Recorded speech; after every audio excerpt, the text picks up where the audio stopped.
जंगल में रह जयामो आदिवासी जंगल रखवाला रे।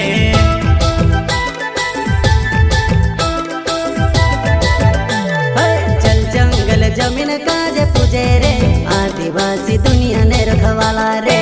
बाप देव खतरी काजे पूजे रे आदिवासी सबसे निराला रे।